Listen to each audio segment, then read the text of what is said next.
Bueno, mis hermanos, hoy vamos a dar continuación a este seriado de lecciones sobre el remanente de Israel y en esta noche nos corresponde la sexta lección, el remanente de Israel, el estudio basado en Romanos 11 del 1 al 36.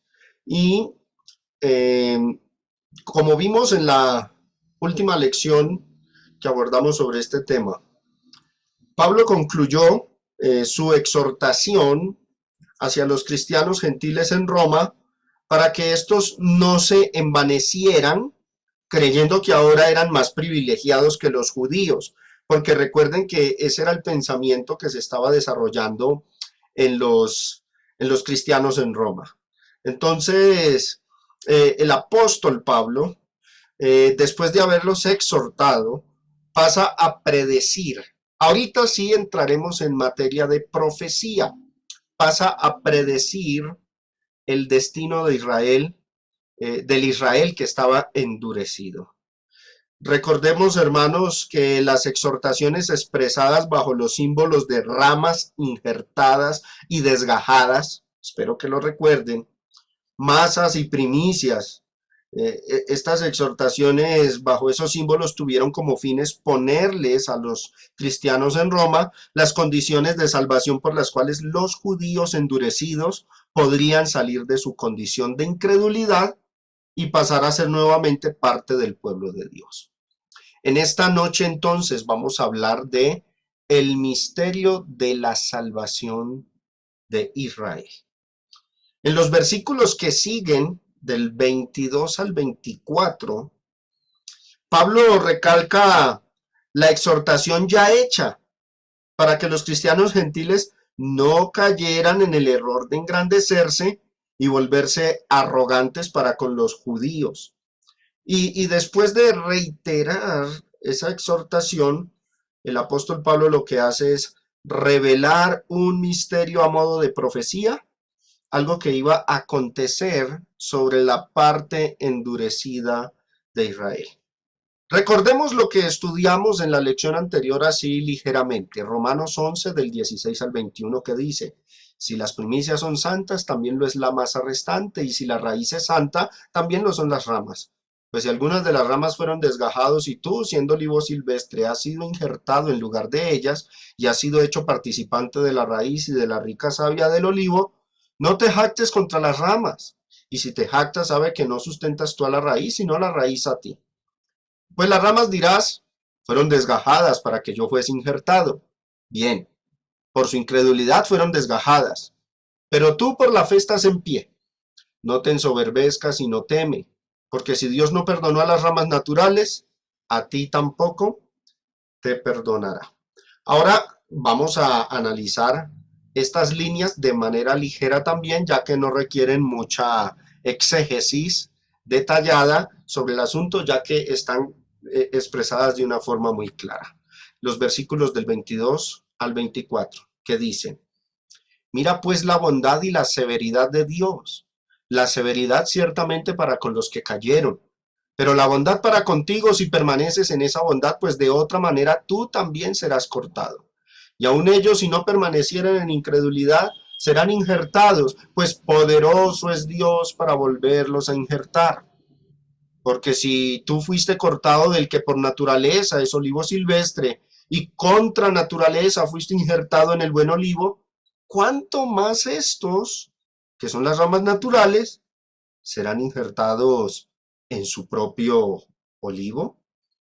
Aquí podemos ver que Pablo habla de los dos aspectos de Dios, el Dios bondadoso y severo al mismo tiempo. Por eso dice el verso 22, mira pues la bondad y la severidad de Dios. Entonces Pablo, después de haber exhortado a los cristianos gentiles en Roma, porque es que recuerden hermanos, no dejemos perder ese hilo, ellos venían teniendo la creencia de que Dios había desechado a todos los individuos de la nación judía y por esa creencia estaban comenzando a jactarse. Entonces Pablo procede a advertirles que así como Dios fue misericordioso con ellos y los injertó al reino, pues también puede ser severo.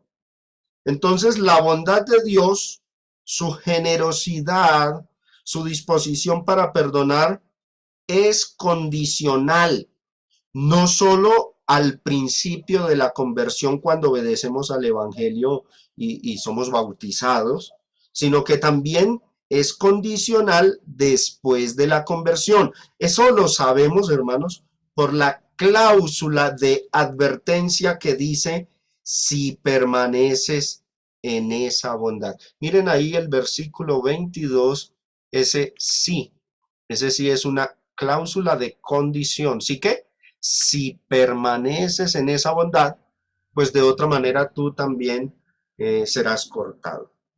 Ahora, en las líneas que siguen del 23 al 24, se reitera la condición de la salvación para los judíos.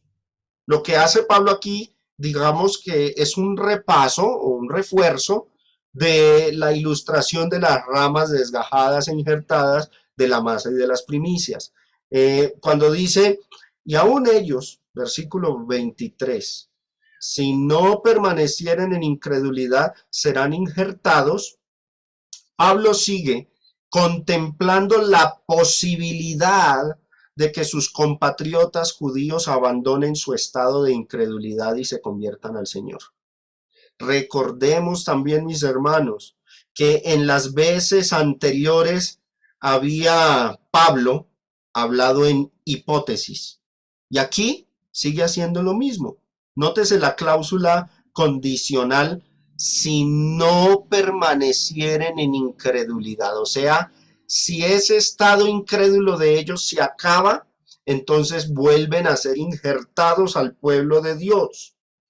Y esto claramente indica que la inserción de esos judíos endurecidos al pueblo de los santos no se basaba en su linaje carnal, sino en su condición espiritual, bajo la condición o cláusula de que abandonen esa incredulidad y de que acepten a Jesucristo como su Mesías y Salvador, ellos podían volver a ser injertados. Y quiero que observen esta frase que expresa la fe de Pablo, que dice, pues poderoso es Dios para volverlos a injertar. Esta frase, mis hermanos, muestra la fe de Pablo. El apóstol Pablo, inspirado por Dios, confiaba en que Dios de una u otra manera iba a intervenir, iba a proveer salvación para esos judíos endurecidos. Él pensaba, él creía firmemente que Dios era poderoso para hacer una gran obra en el corazón de los judíos incrédulos. Ahora, obviamente, creer esto no significa que entonces no haya responsabilidad por parte de los incrédulos. Si ellos no creen, no obedecen el Evangelio, pues Dios puede ser muy poderoso, pero no se van a salvar a menos que se arrepientan. Entonces, hermanos, esta frase, poderoso es Dios, es una muestra de fe de parte de Pablo. Nosotros hoy día, mis hermanos, por ejemplo, cuando anhelamos que nuestros seres queridos inconversos se conviertan al Señor, deberíamos tener la misma fe que mostró Pablo y decir como él, Dios es poderoso para injertar a mis seres queridos en su pueblo, en su iglesia. Pero vuelvo y reitero y recordemos que esa inserción es condicional, o sea, no se va a dar por la fe de Pablo aquí o por la fe nuestra, sino bajo la cláusula de que todos ellos crean y se conviertan al Evangelio. Ese versículo 24, quiero que lo leamos, 24, porque si tú fuiste cortado del que por naturaleza es olivo silvestre y contra naturaleza fuiste insertado en el buen olivo, ¿cuánto más estos que son las ramas naturales serán injertados en su propio olivo? Quiero que lo leamos en una versión mucho más clara en su expresión. Palabra de Dios para todos. Ese versículo 24 dice, observen la comparación. Tú eres como una comparación y está haciendo una alegoría, un simbolismo. Tú eres, le dice a los gentiles, tú eres como una rama silvestre, pero pudiste ser injertado en un árbol al que no pertenecías. Entonces, con más facilidad un judío puede otra vez ser puesto en su propio árbol porque es, y nuevamente la comparación, como una rama que pertenecía al árbol. Creo que esta versión explica mejor el sentido de ese versículo 24 que por la traducción de la Reina Valera a veces se suele complicar. Bueno, ahora mis hermanos, hablando de respecto al misterio de la salvación de Israel, nos vamos a acercar al versículo más difícil, al más complejo de todo el capítulo 11, Romanos 11:25, que dice: porque no quiero, hermanos, que ignoréis este misterio, para que no seáis arrogantes en cuanto a vosotros mismos, que ha acontecido a Israel endurecimiento en parte, hasta que haya entrado la plenitud de los gentiles. Este resto de tiempo nos vamos a ocupar solo en estas líneas, en el versículo 25. Y vamos a hablar de esta cuestión de la plenitud de los gentiles, que ha sido un tema bastante distorsionado y mal interpretado por parte de muchos. Dice Pablo: porque no quiero, hermanos, le dice a los cristianos en Roma que no quiere que ignoren, observen, este misterio. Esa palabra misterio, hoy día en nuestra cultura, se interpreta como algo oculto, algo enigmático, con tinte supersticioso, algo extraño, desconocido. Así llamamos nosotros o usamos este término en nuestra cultura, un misterio. De hecho, yo por ejemplo, cuando a veces voy a ver una película, a mí me gusta mucho el cine, ahí dicen los géneros de acción y ahí de misterio. Entonces, generalmente esa palabra la solemos usar de esa forma, digamos, supersticiosa y enigmática. Vamos a ver a la luz de la Biblia que es un misterio. En el idioma griego, esta palabra, de hecho, es una transliteración, ¿no? En el griego es musterión. Esa es la palabra. Noten que es prácticamente una transliteración lo que estamos usando en la versión Reina Valera. Musterión. El diccionario Vine la define de la siguiente manera. Dice: en el Nuevo Testamento denota no lo que es misterioso, como sucede con el término castellano. Noten que no es así el uso de esa palabra.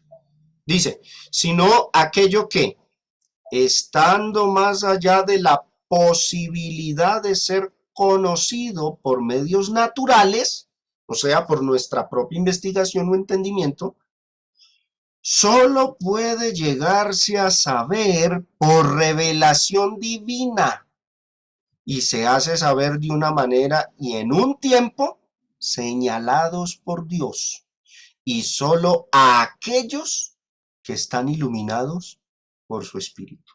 ¿Qué es un misterio, mis hermanos?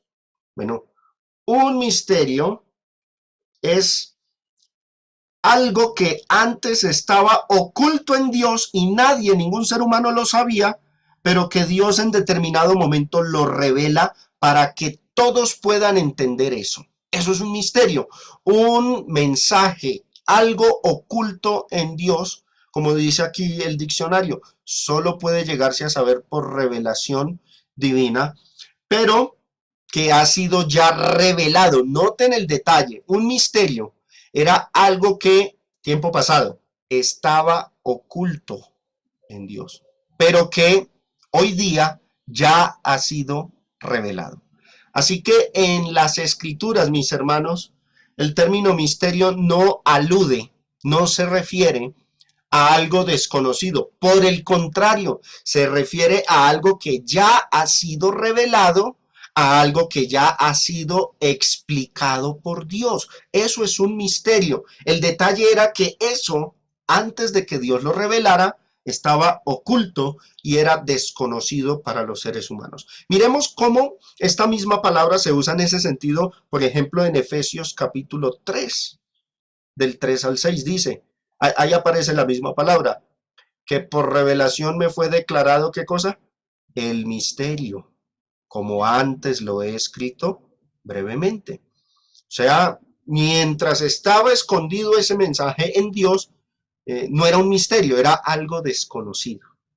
Pero dice Pablo que eso desconocido, eso que estaba escondido en Dios, le fue revelado, le fue declarado, por revelación me fue declarado y ahora ya es un misterio. Estaba oculto, pero ahora ha sido manifestado. ¿Y qué hizo Pablo con ese misterio? Lo escribió brevemente, leyendo lo cual podéis entender cuál sea mi conocimiento en el misterio de Cristo. Y sigue utilizando el término misterio que en otras generaciones no se dio a conocer a los hijos de los hombres, como ahora es revelado a sus santos apóstoles y profetas por el Espíritu Santo. Noten que es un misterio, algo que estaba escondido y que ahora ya es conocido. ¿Cuál es el misterio del que está hablando Pablo en Efesios 3? Ahí está, como ahora es revelado a sus santos apóstoles y profetas por el Espíritu. Dos puntos aparte y el verso 6 nos dice cuál era ese misterio. Mira el misterio, que los gentiles son coherederos y miembros del mismo cuerpo y copartícipes de la promesa en Cristo Jesús por medio del Evangelio. Durante toda la dispensación mosaica se pensó que solamente los judíos iban a ser salvos. Pero Dios tenía reservado, escondido, el mensaje de que los gentiles iban a ser salvos.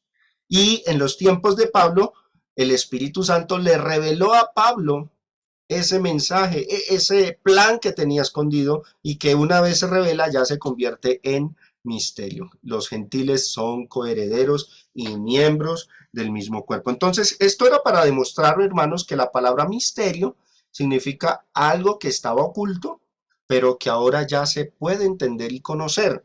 Y no se debe interpretar ese término como solemos hacer nosotros en nuestra cultura latina, de que es algo todavía desconocido, no. Misterio es algo que se dio a conocer por la revelación divina y que ahora es asequible a cualquier persona a través de las escrituras. Eso es un misterio. Entonces, volvamos a leer Romanos 11:25, ahí a la izquierda. Porque no quiero, hermanos, que ignoréis que este misterio, podríamos decir como sinónimo, esta revelación, este misterio. Les dice, Pablo no quiere que los cristianos en Roma ignoren algo que Dios ya dio a conocer, un misterio. ¿Para qué? Para que ellos no sigan con esa arrogancia que estaban desarrollando, para que no seáis arrogantes en cuanto a vosotros mismos. Y aquí se revela el misterio. Este misterio se revela a manera de profecía. Importante notar esto aquí. Dos puntos aparte, para que no seáis arrogantes en cuanto a vosotros mismos, dos puntos aparte, viene el misterio a revelarse. Mire lo que dice, que ha acontecido a Israel endurecimiento en parte. El endurecimiento de Israel fue limitado de una sola parte de la población. Ya Pablo había enseñado que la nación había de esa nación había quedado un remanente escogido por gracia. Eso ya lo vimos, ya lo estudiamos. ¿Qué significa escogidos por gracia? Recordemos, convertidos al Evangelio de Cristo. Y de esos convertidos, Pablo mismo hacía parte. Él era uno de ellos. Evidentemente, y como ya lo hemos dicho anteriormente, mis hermanos y oyentes, la parte endurecida de la nación involucró o envolvió a la mayor parte de la población israelita de aquella época. La parte no endurecida, los que creyeron, esos eran el remanente, el residuo de la nación. La nación judía era muy celosa de sus costumbres desarrolladas a partir de la ley mosaica. Y ese celo cegó tanto a la mayoría de la población de Israel de aquella época, hasta el punto que cuando se les predicó a Cristo, no aceptaban que los gentiles fueran parte del pueblo de Dios, el misterio del que leímos ahorita en Efesios 3. Ellos no aceptaron, se llenaron de celos, y no aceptaron que a los gentiles se les reconociera como miembros del pueblo de Dios. Eso conllevó a esos judíos endurecidos, en parte significa la mayor parte de la población, endurecidos a esa parte de la población, la mayoría de los judíos, eh, los conllevó a actuar con un corazón tan duro para con todos los cristianos, tanto los cristianos convertidos del judaísmo como los convertidos del gentilismo, y que estos endurecidos lo que hicieron fue perseguir a la iglesia, persiguieron a los cristianos en aquel entonces. Eso es, Pablo muestra aquí que Israel está endurecido, pero podemos ver a la luz de otros pasajes que ese endurecimiento de la mayor población de Israel los conllevó a perseguir la iglesia. Habíamos estudiado el seriado de Gálatas, pero quiero que recordemos aquí de ese libro esto que se dijo respecto a la alegoría de Sara y Agar. Gálatas 4:29. Pero como entonces el que había nacido según la carne, refiriéndose aquí simbólicamente a Israel, ¿qué hacía? Perseguía al que había nacido según el Espíritu. Miren la aplicación que hace Pablo a su época. Dice, así también ahora. O sea, en la época de Pablo, Israel, la parte endurecida, estaba persiguiendo a la iglesia. El hijo de la esclava, el que había nacido según la carne, estaba persiguiendo a los hijos de la libre, a los cristianos. Pablo dice en Romanos 11:25, ha acontecido a Israel endurecimiento en parte, endurecimiento con relación al mensaje del Evangelio, pero endurecimiento que trajo como consecuencia una persecución por parte de los judíos hacia los cristianos. Pablo, Pablo revela en esta porción que nos ocupa, Romanos 11:25, que esa situación crítica de persecución por parte de los endurecidos, eso no iba a permanecer así por siempre. Ese es el misterio que Pablo está revelándole a los cristianos en Roma. De hecho, los cristianos en Roma también sufrían bastante por la persecución judía. Y Pablo les está diciendo, miren, no quiero que sean arrogantes, pero les voy a revelar el misterio. Israel está endurecido en parte, la mayor parte de Israel está endurecida, ¿sí? Pero eso no va a durar mucho tiempo. Ese endurecimiento no va a permanecer por siempre. Pablo está indicando que el endurecimiento de Israel tarde o temprano se iba a acabar porque Dios no iba a permitir que su pueblo, ahora la iglesia, fuera perseguido por siempre. Aquí es donde viene el lío de algunos. Los premileniaristas y los grupos evangélicos, cuando piensan en la forma en que el endurecimiento de Israel iba a terminar, interpretan que dicho endurecimiento iba a concluir de una forma positiva. Y por eso enseñan que en un futuro no muy lejano, los judíos se van a convertir al cristianismo por montones, en masa, a nivel nacional. Dicen los premileniaristas que algún día los judíos van a aceptar a Jesús y se van a restaurar como pueblo escogido de Dios. Pero mis hermanos y oyentes, esta idea es pura especulación porque el apóstol inspirado no está profetizando, no está prediciendo eso. El endurecimiento de Israel, sí es cierto, podría acabarse de dos formas. Una forma positiva o de una forma negativa. Hablemos de la forma positiva en que ese endurecimiento podría acabar. Volvemos a leer Romanos 11:25.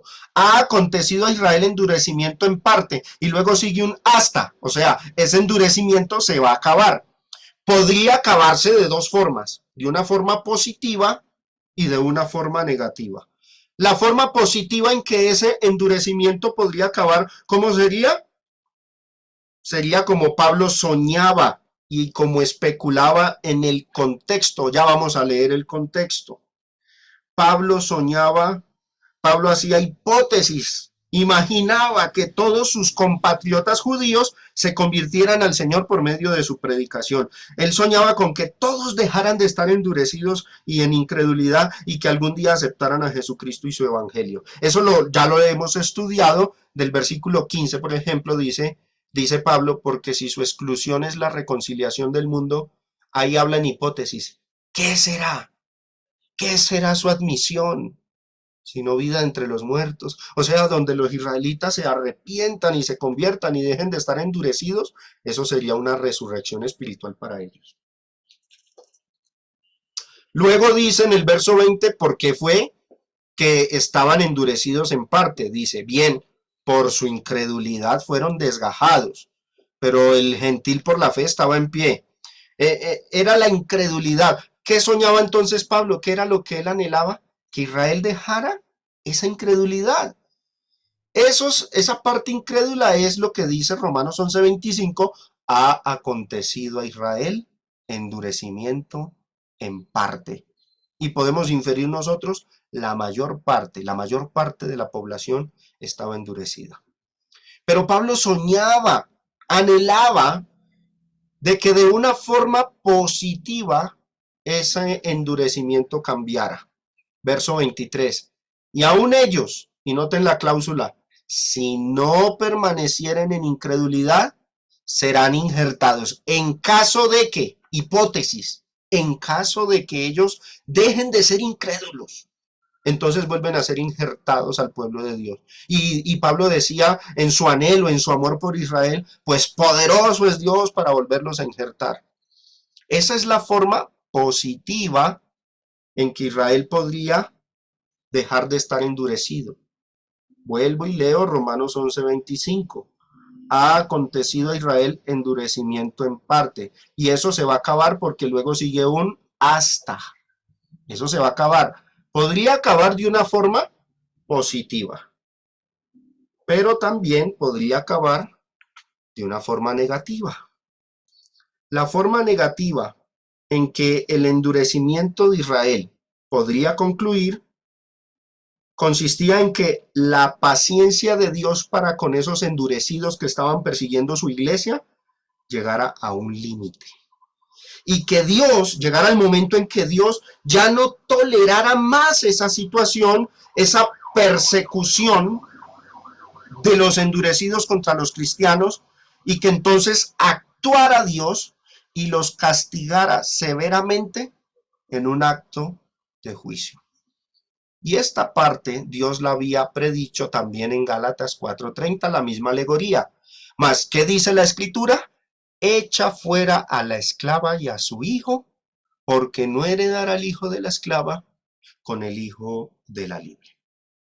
Ahora, para desventura de los premileniaristas, ellos están esperando que ese endurecimiento se acabe de la forma positiva y dicen que la forma positiva fue profetizada. Pero para desventura de los premileniaristas, merece, hermanos, que recordemos que la forma positiva de terminar con ese endurecimiento no fue una profecía como aseguran los premileniaristas. La forma positiva de acabar el endurecimiento fue parte de una especulación de Pablo. Fue una hipótesis soñada por Pablo. Era la fantasía que surgía del amor que Pablo sentía por los de su nación, no una profecía, era un anhelo o deseo de Pablo. En cambio, la forma negativa sí fue profetizada. En el contexto inmediato de Romanos capítulo 11, me voy a retroceder al capítulo 9. A la parte endurecida de Israel, Dios nos muestra que los tenía reservados para juicio. Vamos a leer el contexto, que es el capítulo 9, y observen el versículo 22. ¿Y qué? Si Dios, queriendo mostrar su ira y hacer notorio su poder, ¿qué hizo? Soportó con mucha paciencia los vasos de ira preparados ¿para qué? para destrucción. Esos vasos de ira preparados para destrucción son los judíos. Y hasta los tiempos de Pablo, en que Pablo escribió esta carta, Dios con mucha paciencia los estaba soportando, los estaba tolerando. Estaba soportando que estuviesen endurecidos en su mayor parte, pero iba a llegar un momento en que ese endurecimiento iba a acabar.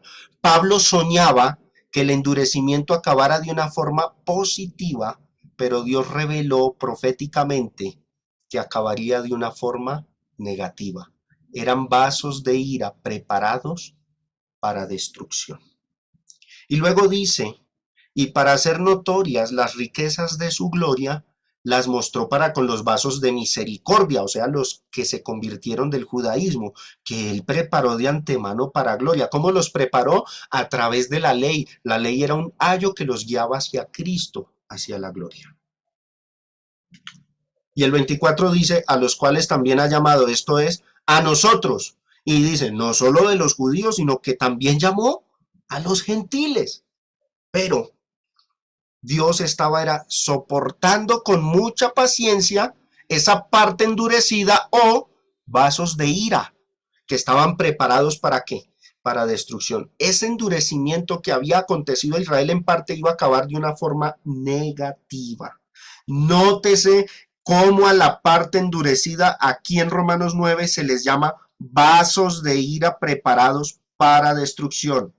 En esa generación donde estaba sucediendo la transición de la vieja dispensación a la nueva, fue el periodo de tiempo donde los hijos de la esclava, o sea, los judíos, convivieron con los hijos de la libre, los cristianos, y como vimos antes en el pasaje de Gálatas 4, ¿qué se predijo?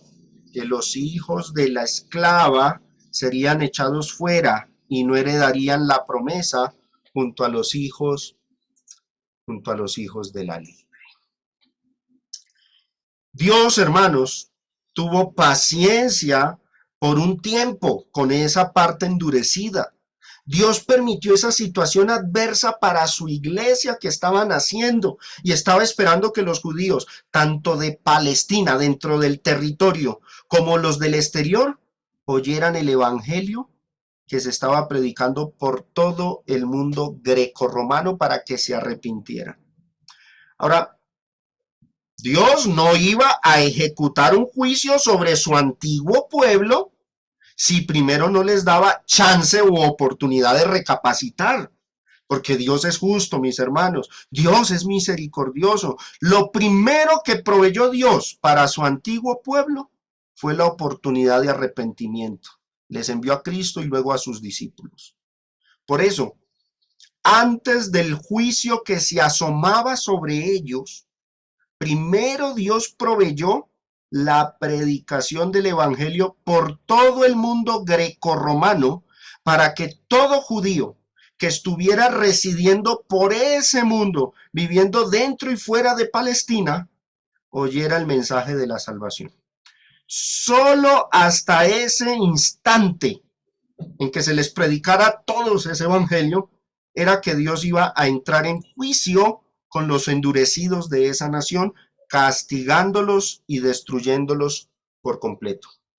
Nuestro Señor Jesucristo, hablando de la destrucción de Jerusalén en el año 70, dijo algo paralelo. Observen, Mateo 24:14.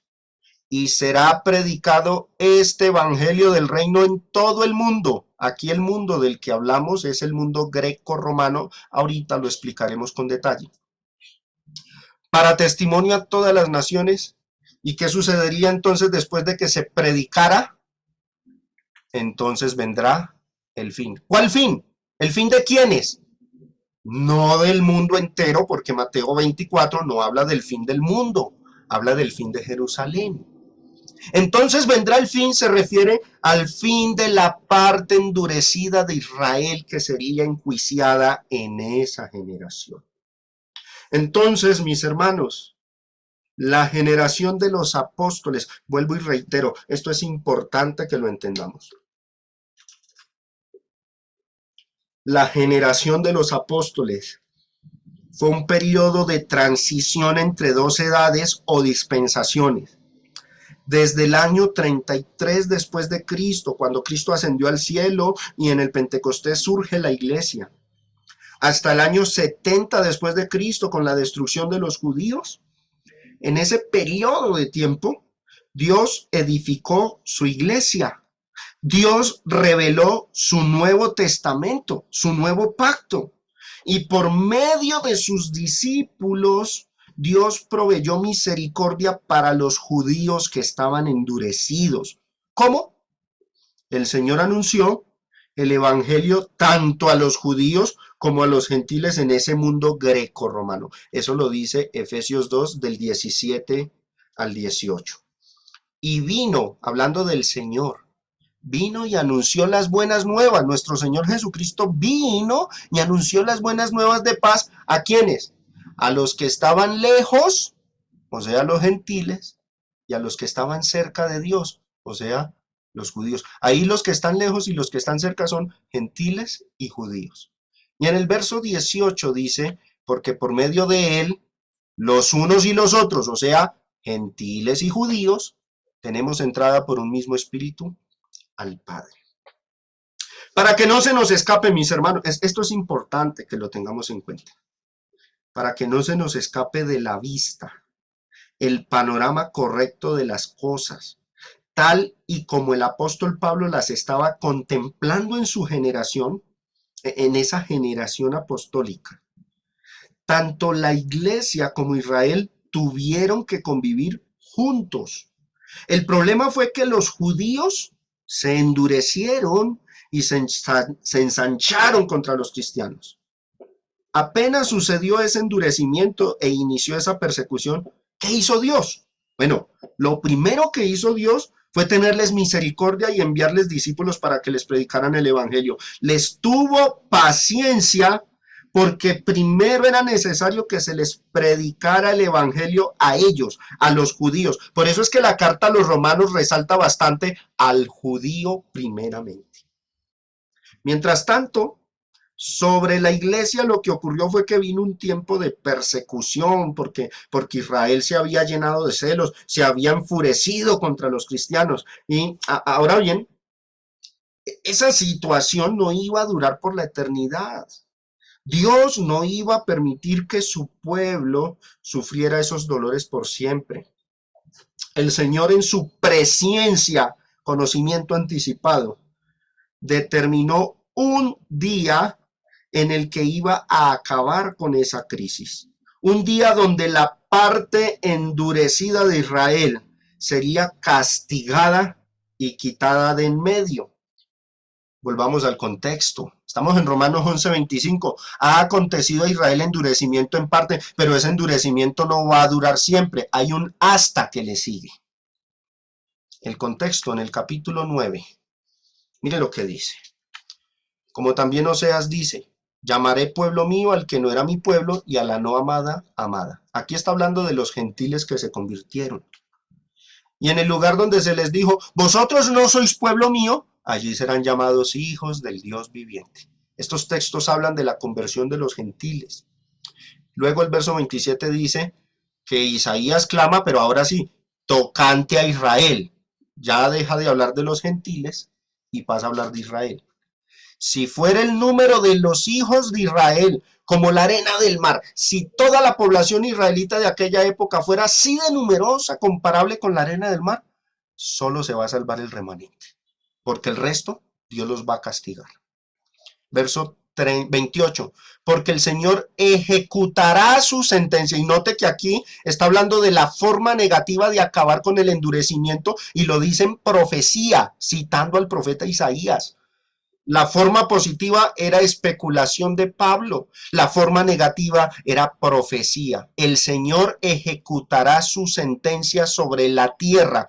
¿Cuál tierra? No el globo terráqueo como interpretan muchos, apenas leen esas líneas. No, la tierra de Israel, el pueblo de Israel. El Señor ejecutará su sentencia sobre la tierra en justicia y lo hará con prontitud. Esta epístola a los romanos fue escrita según algunas cronologías, entre el año 62 o 63 después de Cristo. El año 70 estaba a la vista. La destrucción de Jerusalén llegaría con prontitud. Y como antes dijo Isaías, si el Señor de los ejércitos no nos hubiera dejado descendencia, el remanente de Israel, entonces toda la nación ya hubiera sido destruida. Se comparan como Sodoma habríamos venido a ser, o sea, destruidos. Y a Gomorra seríamos semejantes ¿en qué aspecto? En el aspecto de su destrucción. Entonces, mis hermanos, el misterio que Pablo está revelando en esta porción de la carta a los Romanos, versículo 25 que tenemos a la izquierda, es que el endurecimiento de los judíos había acontecido o envuelto solo a una parte, no a todos los individuos o miembros de la nación. Y esto lo decía Pablo para que los cristianos en Roma no se sintieran superiores ni se jactaran.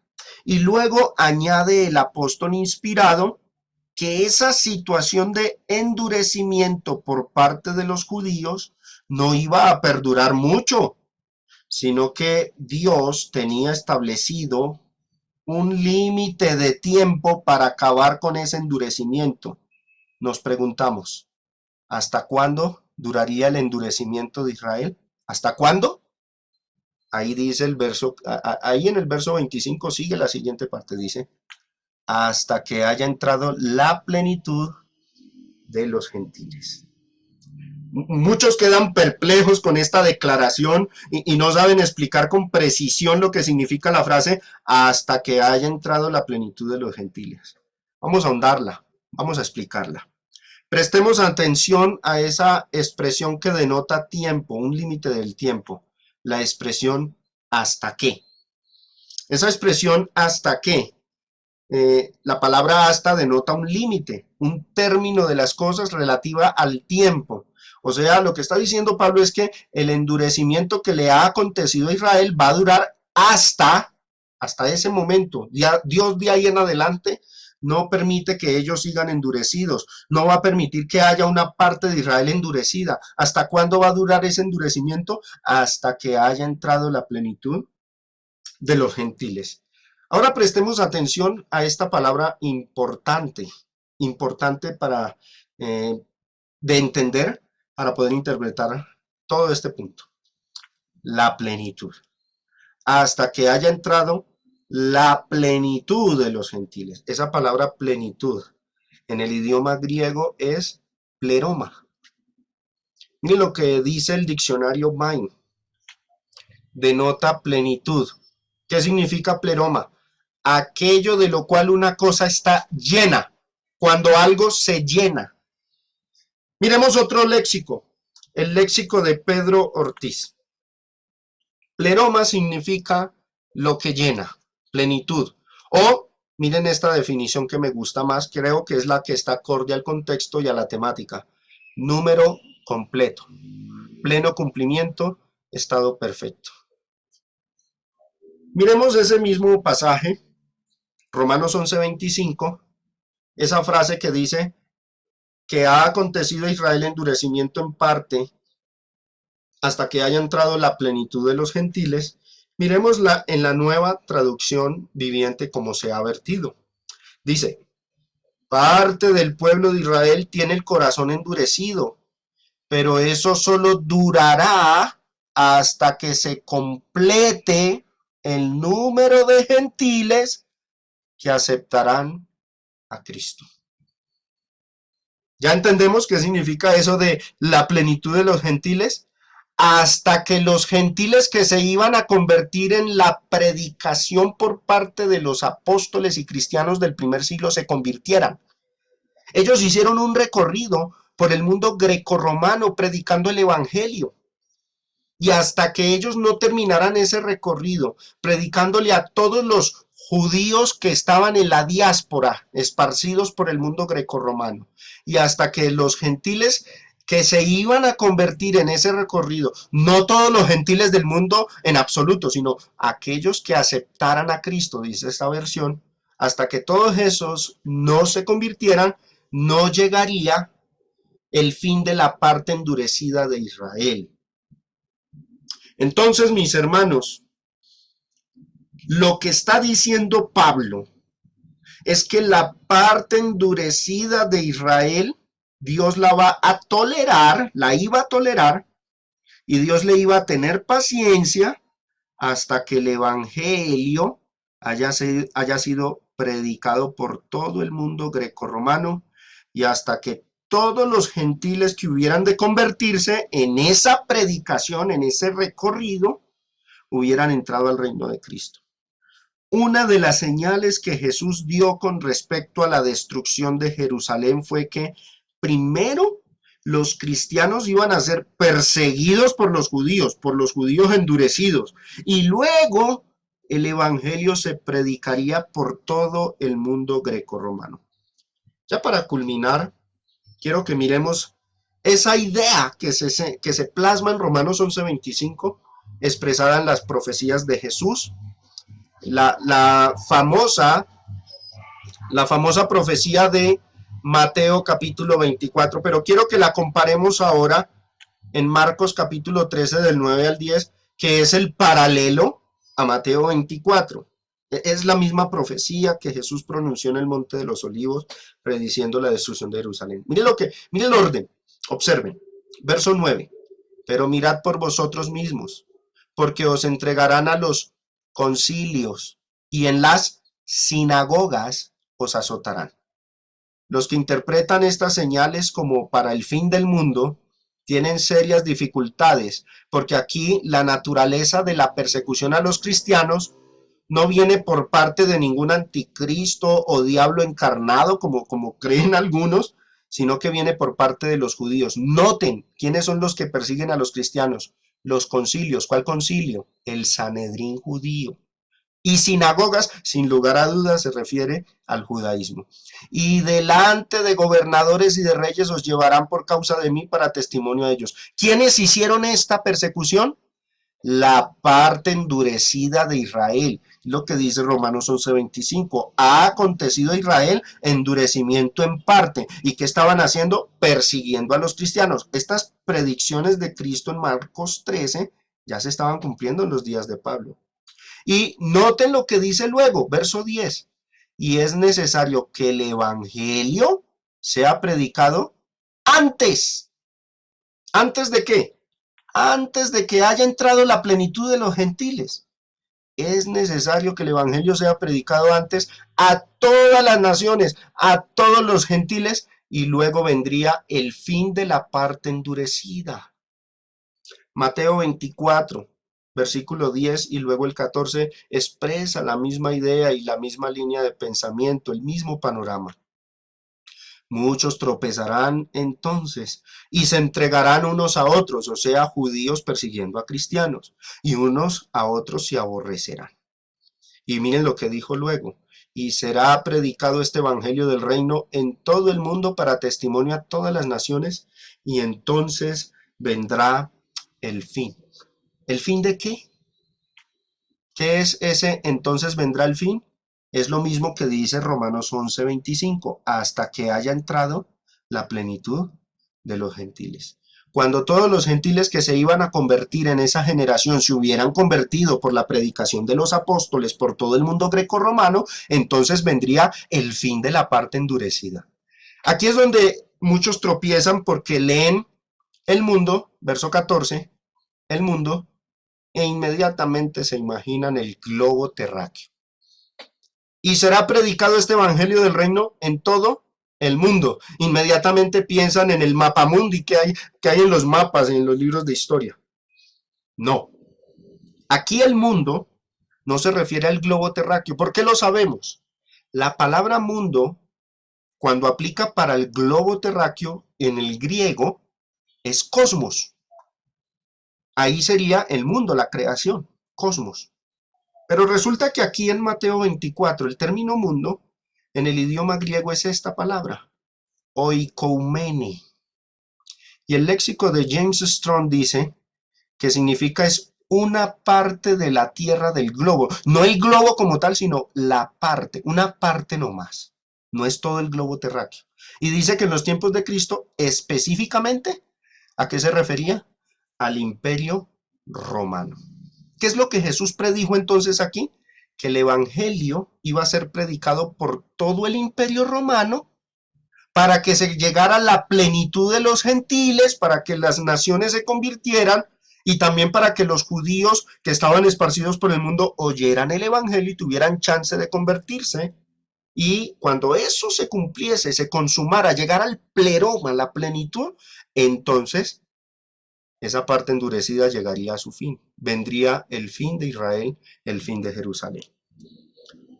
Notemos cómo el tercer evangelio, el segundo, perdón, el de Lucas, describe esta misma profecía. Acuérdense, Mateo, Marcos y Lucas contienen la misma profecía que conocemos mayormente como Mateo 24, con referencia a la destrucción de Jerusalén.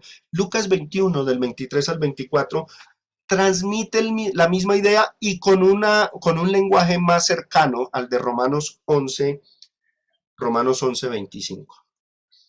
Verso 23.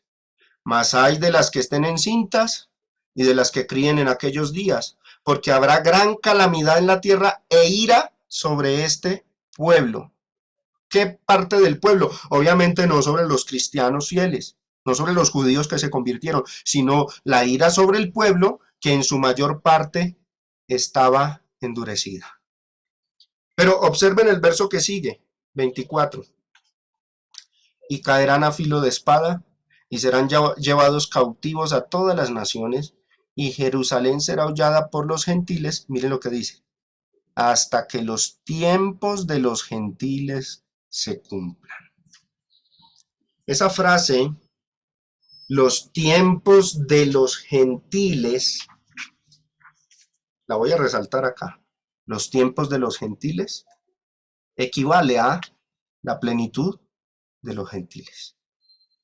Hasta que haya entrado la plenitud de los gentiles, o hasta que el tiempo para que los gentiles que se van a convertir se conviertan, se cumplan, ahí llegaría el fin de la parte endurecida. Me gusta mucho cómo la Nueva Traducción Viviente vierte esa parte final de Romanos 11:25. Perdón, de Lucas 21:24. Y Jerusalén será pisoteada por los gentiles, y miren cómo dice, hasta que el tiempo de los gentiles llegue a su fin.